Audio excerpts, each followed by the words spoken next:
Assalamualaikum warahmatullahi wabarakatuh. Perkenalkan, saya Nisa Safitri dari kelas 11 Manajemen Logistik B nomor absen 6 akan menjelaskan materi dari mata pelajaran Manajemen Pergudangan bab 4 tentang bongkar muat barang ke dalam gudang. Pengertian dan prosedur bongkar muat. Menurut Granto, DKK, dalam buku pengoperasian pelabuhan laut adalah sebagai berikut. Bongkar adalah pekerjaan membongkar barang dari atas geladak atau palka kapal dan menempatkan ke atas ke dermaga atau dalam gudang.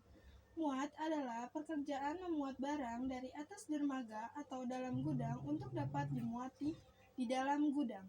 Bongkar muat adalah suatu kegiatan pelayanan memuat ataupun membongkar suatu muatan dari dermaga, tongkang, truk ke dalam palka atau geladak dengan menggunakan derek dan katrol kapal maupun darat atau dengan alat bongkar lain, di mana barang yang dipindahkan dari dan ke atas kapal.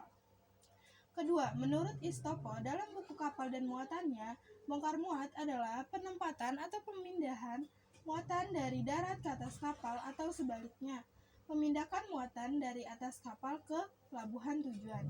Ketiga, menurut Kolenga, dalam buku yang berjudul Sistem Peti Kemas, pengertian kegiatan bongkar muat adalah sebagai berikut.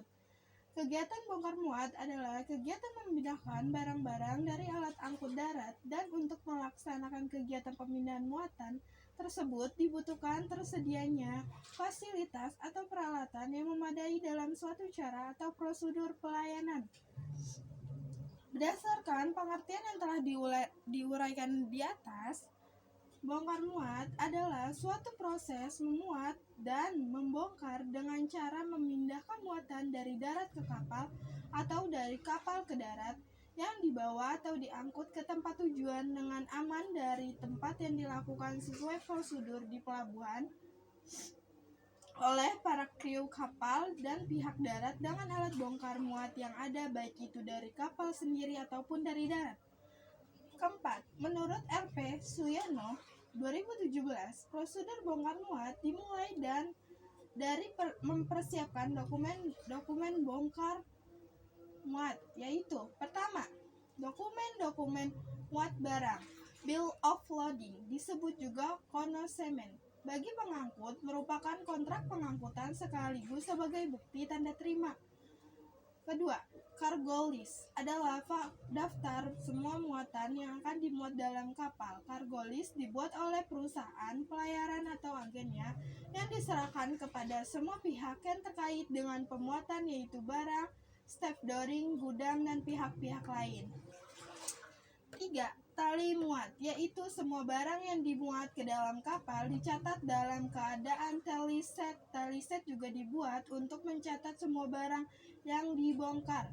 Tally set juga harus ditandatangani oleh petugas yang mencatat, juga harus dikontersigni oleh petugas kapal. Mungkin ada ketidaksesuaian dispute dari muatan yang ada.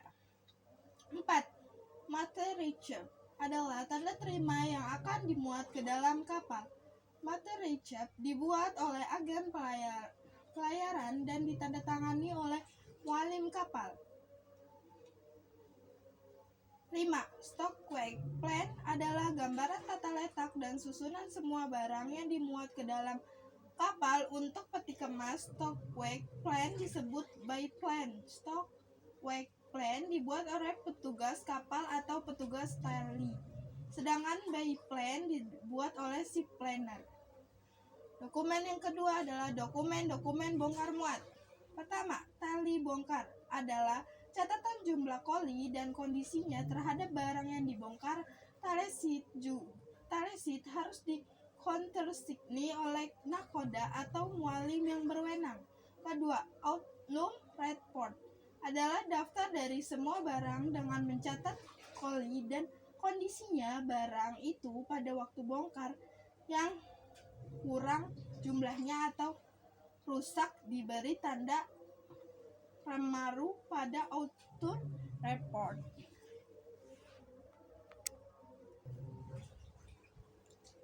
3. Damage Cargo List, yaitu khusus untuk barang yang mengalami kerusakan dibuat daftar sendiri. 4. Cargo Manifest adalah keterangan rincian mengenai barang yang diangkut oleh kapal. 5. Nageros Cargo adalah daftar muatan berbahaya baik yang ditetapkan oleh IMO ataupun yang ditetapkan oleh penjabat berwenang di pelabuhan. Setelah dokumen yang dibutuhkan dalam melaksanakan bongkar muat, peti kemas telah selesai, kemudian mempersiapkan alat-alat mekanisme bongkar muat peti kemas. Adapun alat-alat bongkar muat peti kemas diantaranya gantry crane atau port crane adalah crane untuk membongkar kontainer dari kapal ke atas chassis di sisi lambung kapal atau sebaliknya dari chassis di sisi lambung kapal ke atas. Kedua, forklift adalah alat untuk stuffing atau stripping di CVS, bisa juga digunakan untuk lift on atau lift off kontainer kosona di CVS. 3. Trailer tanda kurung chassis adalah terdiri dari chassis dan head truck untuk kegiatan HOAG atau trucking kontainer. 4. Spreader adalah merupakan alat bantu yang dipasang pada crane top ladder super crane untuk menghandle kontainer.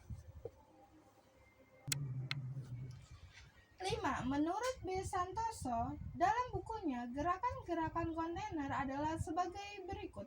Pertama, stevedoring. Stevedoring adalah gerakan kontainer dari pangkal kapal ke atas chassis di atas dermaga dengan menggunakan gantry crane atau port crane atau ship crane atau kegiatan sebaliknya.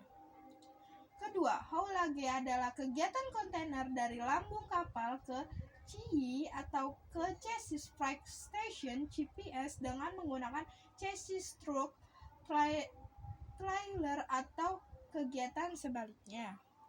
Ketiga, lift on atau lift off adalah gerakan menaikkan dan menurunkan kontainer dari chassis dengan menggunakan transtainer atau top ladder, super stacker atau forklift atau crane. Keempat, stripping adalah kegiatan mengosongkan atau mengeluarkan isi kontainer dengan menggunakan tenaga buruh atau alat forklift. 5. Stuffing adalah kegiatan mengisi atau memasukkan barang ke dalam kontainer dengan menggunakan tenaga buruh atau alat forklift. 6. Angsur adalah gerakan memindahkan kontainer di lapangan CVS dengan tidak menggunakan trailer. 7. Relokasi adalah gerakan memindahkan kontainer dalam suatu lapangan CI.